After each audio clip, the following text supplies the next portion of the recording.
What is the primary motive of Mr. Putin for his invasion?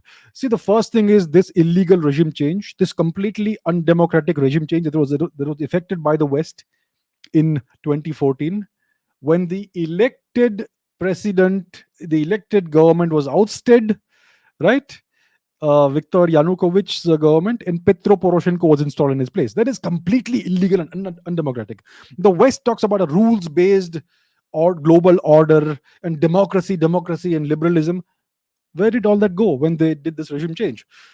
So, and then after this regime change happened, the new regime in Ukraine, which is a pro West, pro US regime, was making moves to become a part of NATO. NATO is what is NATO?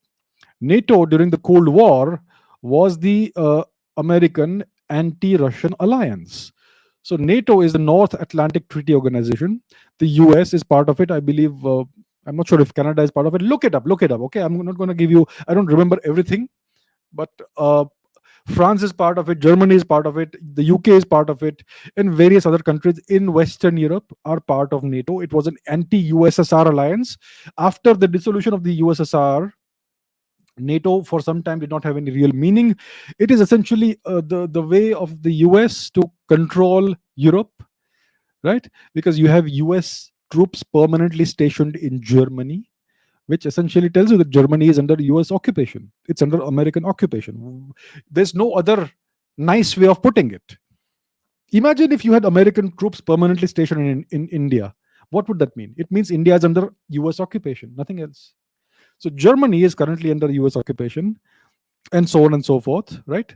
So, and there was this deal that was agreed upon after 1991, I believe, that NATO will not expand further east.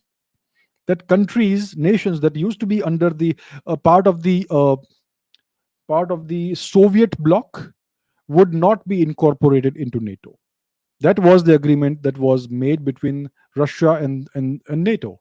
And now they are trying to break the agreement because they were trying to bring Ukraine into NATO. They changed the regime illegally, undemocratically, and then the new regime was making moves to join NATO. That is a red line Mr. Putin will never allow anyone to cross. That is simply unacceptable because that is the encirclement of Russia. If you look at the map, I don't have a map of all the US military bases, but it essentially encircles Russia. Imagine if you had Russian military bases in Canada, in Mexico, in Cuba, all across the US. Would the US not see this as a declaration of war and a grave threat to their national security? Obviously, they would see it that way. But if the Russians see it as a threat to national security, they should tolerate it. That's the kind of attitude the US has. So obviously, Mr. Putin is not going to accept that. And when the Ukrainians started making moves for joining NATO, that was the red line that Mr. Putin could not allow them to cross, because then everything is up for grabs. So that is the primary reason. That's the primary reason why Mr. Putin has decided to invade Ukraine. So that's what it is.